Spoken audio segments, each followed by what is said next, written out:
வழங்கப்படுகிறது.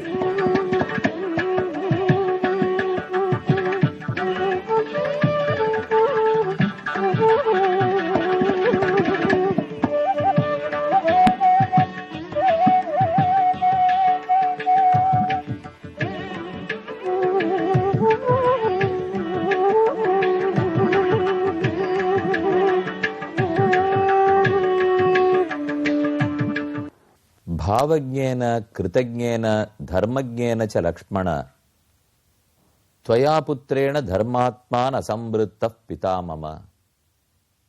ராமன் இலக்குவனை பார்த்து கூறும் ஸ்லோகம் இது. ராமனும் லக்ஷ்மணனும் சீதையும் பஞ்சவடியை அடைந்தார்கள். கோதாவரி நதிக்கரையில் ரம்யமான இடம். இவ்விடத்தைத்தான் அகஸ்திய முனிவர் வழி காட்டி கொடுத்தார். மீதமுள்ள ஓர் ஆண்டை ராமா இங்கே நான் சுகமாக கழிக்கலாம் செல் என்று கூறினார். அவர் காட்டிய மார்க்கத்தில் ராமன் வந்து சேர்ந்தான். பஞ்சவடிக்குள் நுழைவதற்கு முன்பாகவே ஜடாயுவை சந்தித்தான். நீ எப்போது வெளியே போயிருந்தாலும் நான் சீதையை காப்பாற்றுகிறேன் என் அவர் கூறினார். அவருக்கு அருகிலே இருக்கிறோம் என்கிற திருப்தியோட ராமன் தன் தந்தையின் உடன் பிறந்தவரோட கூட இருக்கும் சந்தோஷத்தை அடைந்தார். பஞ்சவடியில் பர்ணசாலை கட்டச் சொன்னார். இலக்குவன் கட்டினார். ஆனால் அப்போது நிகழ்ந்த ஒரு உரையாடல் உற்று நோக்கத்தக்கது. பகவானுக்கு ஜீவாத்மாக்கள் அனைவரும் தொண்டர்கள். அவனையே சார்ந்திருக்கும் அவர்கள், அவனாலேயே காக்கப்படுபவர்கள், அவனையே தங்களுக்கு ஆத்மாவாக கொண்டவர்கள். பரமாத்மாவே உள்ளும் புறமும் அனைவரையும் வியாபிக்கிறான். நமக்கு தலைவனாய், நம்மிடத்தில் கருணையே கொண்டவனாய், உலகத்துக்கே தலைவனாக இருக்கக்கூடிய எம்பெருமானுக்கு ஒவ்வொருவனும் தொண்டு புரிய வேண்டும். அந்த தொண்டால் ஏற்படுகிற மகிழ்ச்சி கூட பகவானதாக இருக்க வேண்டும். நாமே மகிழ்ச்சி அடைந்தோமானால் அப்புறம் தலைவனுடைய மகிழ்ச்சி என்னாவது? அவனுக்காகத்தானே நாம் தொண்டு புரிகிறோம். நம்மை எல்லா விதத்திலும் அவர்தானே காக்கிறார். ஆகவே லக்ஷ்மணன் பகவானுடைய அடிமை, சேஷன், அவனுக்கே தொண்டன் என்ற நிலை புரிந்து வாழ்ந்தான். ராமன் லக்ஷ்மணனிடத்தே இங்கு பர்ணசாலை கட்டுவாய் என்று கூறினார். ஆனால் அப்போது ஒரு வார்த்தை சேர்த்து கூறினார். ரமதே யத்ர வைதேகி தம் அகஞ்சைவ லக்ஷ்மண. எந்த இடத்தில் நான் சந்தோஷிப்பேனோ, எங்கு சீதை சந்தோஷிப்படோ, லக்ஷ்மணா உனக்கெங்க சந்தோஷம் இருக்குமோ அங்கு பர்ணசாலை கட்டுவாய். இதுதான் அரண்ய காண்டத்தினுடைய 15வது சர்க்கம். இதில் தான் ஒரு முக்கியமான கருத்தை முன்வைத்தேன். பெருமான் இப்படி கூறியவுடன் இலக்குவன் அழத் தொடங்கினான். பரவானஸ்மி காக்குத்ஸ்த त्वयि वर्षशतं स्थिते स्वयंतु रुचिरे देशे क्रियतामिति मांबद. ஆச்சரியமான ஸ்லோகம். 7வது ஸ்லோகம். பரவான், நான் உனக்குரியவன். நீ எத்தனை ஆண்டுகள் எங்கெங்கு இருந்தாலும் உனக்கு தொண்டு புரிவதே என் கடமை, விருப்பமான இனிமையான கடமை. உன் ஆனந்தம் எனக்கு முக்கியம் ராமா, என் மகிழ்ச்சி எனக்கு முக்கியமில்லை. நான் தொண்டு புரிவேன் உனக்காக. இதை நம்மாழ்வார் ஒரு பாடலில் கூறும்போது, எனக்கே ஆட்சை எக்காலத்துமென்னு என் மனக்கே வந்து எடைவீடின்னி மன்னி தனக்கேயாக எனைக் கொள்ளு மீதே எனக்கே கண்ணனை யான்கொள் சிறப்பே. பகவான் தனக்காகவே என்னை கொள்ள வேண்டும். எனக்காகவும் கூடாது, எனக்கும் பிறர்க்காகவும் கூடாது. பகவானுக்காகவே நாம் தொண்டு புரிய வேண்டும். ஒரு பூவோ சந்தனமோ வாசனை திரவியமோ நமக்குத்தான் மகிழ்ச்சி கொடுக்கும். ஆனால் தாங்கள் மகிழ்வெய்தாது. நாம் அந்த பூவைப் போல சந்தனத்தைப் போலத்தான் பெருமானுக்கு தொண்டு புரிய வேண்டும். நம் ஆனந்தத்துக்காக இல்லாமல் பெருமானுடைய ஆனந்தத்துக்காகவே செய்ய வேண்டும். நாம் உணவாக இருக்க வேண்டுமா அல்லது உண்டு கழிப்பவனாக இருக்க வேண்டுமா? நாம்கிற மனிதர்கள் ஜீவாத்மாக்கள் ஒத்தொத்தருமே நாம் உண்டு கழிப்பவர்கள் அல்லர்கள். நாமே உணவு. பெருமான் தான் உண்டு கழிப்பவன். ஆனந்தப்படுபவர் அவர். அவருக்கு ஆனந்தத்தை விளைக்கும் உணவாக இருக்க வேண்டியவர் நாம். செய்பவர் அவர். அவர் கையில் செய்யும் கருவியாக இருப்பவன் நாம். இந்த எண்ணம் வளர வளர துன்பம் குறைந்து கொண்டே போகும். பயம் வாராது. எடுத்த காரியங்களெல்லாம் நன்கு நிறைவேறும். நாம் ஒரு காரியத்தை செய்கிறோம் நினைத்தால் நமக்கு அளவுக்குட்பட்ட சக்தி, கொஞ்சம் ஞானம், அப்ப அந்த காரியம் நடக்கலாம், தப்பாகியும் போகலாம். ஆனால் பெருமான் தான் அதை நடத்துகிறார். நாம் ஒரு கருவி என்றால் கருவியினுடைய சக்தியை விட அதை பிரயோகிக்க கூடியவனுடைய வல்லமை தானே முக்கியத்துவம் பெறும். ஆக பெருமான் செய்கிறார்னு நினைத்து நாம் ஒரு கருவியாக இருக்க வேண்டும். கருவிக்கு தனி மகிழ்ச்சி உண்டா? கிடையாதே. பூ மகிழுமா? சந்தனம் மகிழுமா? அதை பூசிக்கொள்ளுபவன், சூட்டி கொள்ளுபவள் அவர்கள்தானே மகிழ்வார்கள். லக்ஷ்மணனுக்கு அதுதான் கவலையாகி போகித்து. நானோ ஒரு கருவி, பூ போலே சந்தனம் போலே. பெருமான் தான் மகிழ வேண்டும். ஆனால் எதற்கு சடக்கென என் தலையில் ஒரு விருப்பத்தை, என் தலையில் ஒரு ஆனந்தத்தை வைக்கிறார்?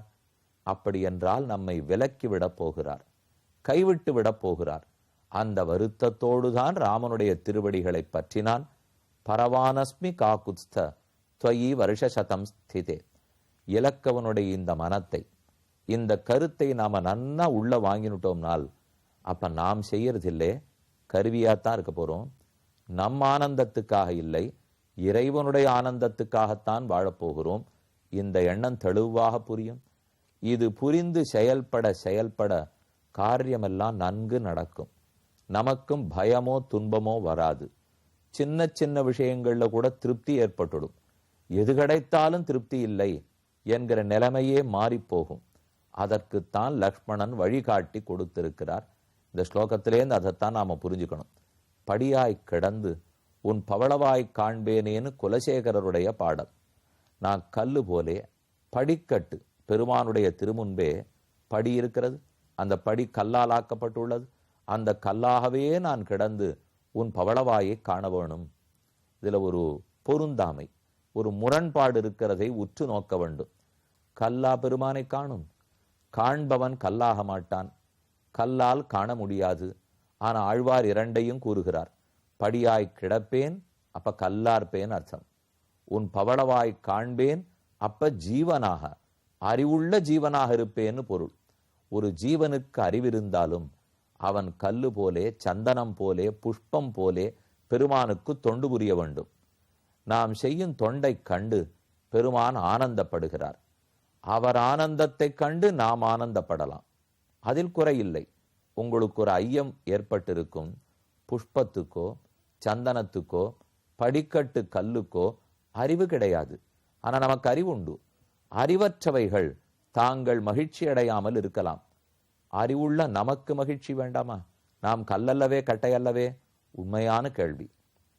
அங்குதான் வேறுபாடு உள்ளது. நாம் கல்லு போலே கட்ட போலே தொண்டு புரிய வேண்டும். அந்த தொண்டினால் ஏற்படும் மகிழ்ச்சி நமக்கு கிடையாது. அப்படி மகிழ ஆரம்பிச்சுட்டால் அப்புறம் அது எங்கு கொண்டு போய் விடும்னே தெரியாது. நாம் செய்யறதுனால நாம மகிழம்னால் நிறைய செய்தாத்தான் மகிழ்ச்சி கிட்டும். நாம் செய்வதால் பெருமான் மகிழ்கிறான். அவன் முகம் மலர்ந்திருப்பதை பார்த்து நாம சந்தோஷப்பட்டுடுறோம். அப்படின்னா இது சுலபமா முடிஞ்சு போடும். ஏன்னா நாம கொஞ்சம் பண்ணா கூட அவருக்கு எதுவுமே தேவை கிடையாது இல்லையா? அதனால நாம குறைவாக சமர்ப்பித்தாலும் அவர் நிறைவா சிரிக்கிறார். அவர் சிரிப்பை பார்த்த உடனே நாம தாராளமா மகிழ்ச்சி அடைஞ்சு விடலாம். அப்ப நாம கொஞ்சமே பண்ணினாலும் நிறைவாளனான எம்பெருமான் மகிழ்ச்சி அடைகிறான். அந்த நிறைவான மகிழ்ச்சியை கண்டு நாமும் ஆனந்தப்படலாம். இதை விட்டு நாமே செய்பவன், நம் ஆனந்தத்துக்காக செய்கிறோம், உலக விஷயத்திலேருந்து மாறி வந்துருவோம். ஆனா இறைவனுக்கு தொண்டு புரியும் போது கூட நாம் செய்கிறோம், நம் ஆனந்தத்துக்காக என்கிற எண்ணம் இருக்கக்கூடாது. இருக்குமானால் அந்த மகிழ்ச்சி நிலைக்காது, சண்டை சச்சரவில் கொண்டு போய் விட்டுவிடும். ஆக நாம தொண்டு புரியணும், தன்னலமற்ற தொண்டுன்னு சொல்றோம். ஸ்வயம் பிரயோஜன பக்தின்னு கூறுவார்கள். ஸ்வபோக்திருத்வ புத்தி தவிர்தல் நமஹா என்கிற உயர்ந்த சொல்லின் பொருள் என்று ஆச்சாரியர்கள் எழுதி வைத்துள்ளார்கள். இது அத்தனையும் கருத்தில் கொண்டுதான் இந்த ஸ்லோகம் ஆச்சரியமா செய்யப்பட்டது. ராமனுக்கு பரம திருப்தி. லக்ஷ்மணா, இவ்வளவு அறிந்து பேசுகிறாயா? கவலைப்படாதே, நானும் இவளும் எங்கு சந்தோஷிப்போமோ அந்த இடத்தில் பர்ணசாலை கட்டு. சாலை கட்டி முடித்தாகி விட்டது. இனி உள்ள போய் சுத்தி பார்க்க போகிறார்கள். அவர்கள் அங்கு சுத்தி பார்ப்பதற்குள் நாம் அடுத்த கோயிலை தரிசிக்கப் போகிறோம். ஏற்கனவே திருவாரூரை சுற்றி பல ராமர் தலங்களை தரிசித்தோம். அதிலே மற்றொரு ஆச்சரியமான கோயில் வெள்ளை அதம்பார் என்னும் ஊர். கோதண்டராமர் எழுந்தருளியுள்ளார். குடவாசலிலிருந்து பூந்தோட்டம் போகும் மார்க்கத்தில், குடவாசலிலிருந்து 20 கிலோமீட்டர், பூந்தோட்டத்திலிருந்து 8 கிலோமீட்டர் தூரத்தில் உள்ள வெள்ளை அதம்பார், ஹதம்பார் ஏற்கனவே பார்த்தோம். இந்த இடத்திலெல்லாம் ராமன் மாயமான் மாரீச்சனை துரத்தி போய் அம்பால் அடித்தார், ஹதம் பண்ணினார். இந்த இடத்த வரிசையா கதையோட பார்த்திருக்கோம். அதோட சேர்ந்த ஒரு இடம். இதுக்கேன் வெள்ளை அதம்பார்னு பேர் வந்தது? இது சுமார் 300 வருடத்து பழமையான கோயில், ஆச்சரியமான ஊர். 1912 ஒரு முறை கும்பாபிஷேகம் சம்புரோக்ஷணம் நடைபெற்றது. மறுபடியும் 2012 ஒரு முறை நடைபெற்றுள்ளது. ஐராவதபுரம், இதுதான் இந்த ஊரின் பழைய பெயர். இந்திரனுடைய வெள்ளை யானைக்கு ஐராவதம்னு பேர். அந்த ஐராவத யானையே வழிபட்ட ஊர். வழிபட்ட ராமனானபடியால் வெள்ளை, எனது வெள்ளை யானை, ஐராவத யானை வெள்ளை யானை, அதனாலதான் இது வெள்ளை அதம்பார் என்று கூறுகிறார்கள். ஆச்சரியமான ஊர். இயற்கை எழில் இன்னும் மாறாமல் இருக்கும் ஊர். ஊரை ஒரு முறை சுற்றி பார்க்கிறோம். நந்தவனம், கோயிலுக்கு வெளியில் இருக்கும் பூந்தோட்டம், பலவிதமான புஷ்பங்கள். பெரியாழ்வார் எப்படி ஒரு தோட்டத்தை பராமரித்திருப்பரோ கிட்டத்தட்ட அதை போல இருக்கும் தோட்டம். அழகான குயில்கள், கொஞ்சம் குருவிகள், படபடத்து நிற்கும் பட்டாம்பூச்சிகள், பல வர்ணத்திலே இருக்கக்கூடிய பூக்கள் என நம்ம கண்ணையே கவர்கிறது. பெருமானோ பச்சை துளசி, நீலமேக சியாமளன், சிவந்த தாமரைய ஒத்த திருக்கண்கள். ஒருவேளை இது அத்தனையும் போட்டி போட்டு பெருமானின் அழகில் தோற்று நிற்கின்றனவோ? ஆகையால் தான் தலை கவிழ்ந்திருக்கிறது போலும். கோயில் மிகவும் சுத்தமாக பராமரிக்கப்பட்டு வருகிறது. சுத்தம் சோறு போடும்னு சொல்லுவார்கள். அத்தனை ரொம்ப பளிச்சுன்னு துடைத்து துடைத்து ஊர்க்காரர்களும் தர்மகர்த்தாக்களும் நிர்வாகிகளும் பார்த்து கொண்டு வருகிறார்கள். இந்த கோயிலை சுத்தி பார்த்து கொண்டே ராமன் பர்ணசாலையை சுத்தி பார்த்தார். பார்த்த விடமெல்லாம் அழகாக கட்டியிருக்கிறார் லக்ஷ்மணன். ராமன் இலக்குவனிடத்தே வினவுகிறார், நானும் நீயும் வசிட்டரிடத்தில் ஒன்றாகத்தான் பாடம் படித்தோம். லக்ஷ்மணா, இந்த கட்டடங்கட்டெல்லாம் எனக்கு தெரியாது. நீ படகு கட்டுகிறாய், அதுவும் எனக்கு தெரியாது. நீ எப்போது தனித்து வகுப்பு? இதான் ஒருவேளை விசேஷ வகுப்பாக இருக்குமோ? நீ மட்டும் கற்றுக்கொண்டாயா? லக்ஷ்மணன் கைகூப்பி கொண்டு வேடிக்கையா சொல்லியிருக்க வேணும். ஸ்லோகத்தில் இல்லை, அடியேன் கூறுகிறேன். என்ன சொல்லியிருக்கலாம்? உனக்குரியதை நீ கற்றுக்கொண்டாய் ராமா, தொண்டனான எனக்குரியதை நான் கற்றுக்கொண்டேன். தொண்டு புரிய தேவையானதை நான் கற்றேன், காப்பதற்கு தேவையானதை நீ கற்றாய். நீதான் கருணையே வடிவானவர், சரணாகதர்களை ஏற்றுக்கொள்ளுபவன், உபதேசம் அறிந்தவன், தர்மம் அறிந்தவன், கோபமே இல்லாதவன். இதெல்லாம் தலைவனுக்கு வேண்டிய குணங்கள் நீ கற்றாய். தொண்டனுக்கு வேண்டியதை நான் கற்றேன். ராமன் புலகாங்கிதம் அடைந்து கூறுகிறார், பாவஜ்ஞேன கிருதஜ்ஞேன தர்மஜ்ஞேன ச லக்ஷ்மண. பாவமறிந்து நான் கட்டுன்னு சொன்ன இடத்தையும் கட்டியிருக்கேன். சீதையோட தனித்து அமர்ந்து பேச ஒரு தனி அறை வேணும் நினைத்தேன், சொல்லவில்லை. ஆனா என் உள்ளத்தை அறிந்து கட்டியிருக்கிறாய். கிருதஜ்ஞேன, என் தந்தையார் தான் இருந்து என்னென்னெல்லாம் செய்ய இசைந்திருப்பரோ அதத்தனை நன்றி உணர்வோட நீ செய்கிறாய். தர்மஜ்ஞேன, ஒரு தம்பி ராமனுக்கு என்ன செய்ய வேண்டும் என்று புரிந்து தர்மமறிந்து செய்திருக்கிறாய். உன்னை விட்டு விட்டு போனபடியால் எனக்கின்னும் தந்தையார் மறிக்கவில்லை லக்ஷ்மணா. உனக்கு மறித்திருக்கலாம், எனக்கின்னும் தந்தை கூட இருக்கிறார். கஞ்சித் காலம் ச தர்மாத்மா சீதையா லக்ஷ்மணேனச்ச அன்வாஸ்யமானோ நெவசத் ஸ்வர்லோகே யதாமரஹ.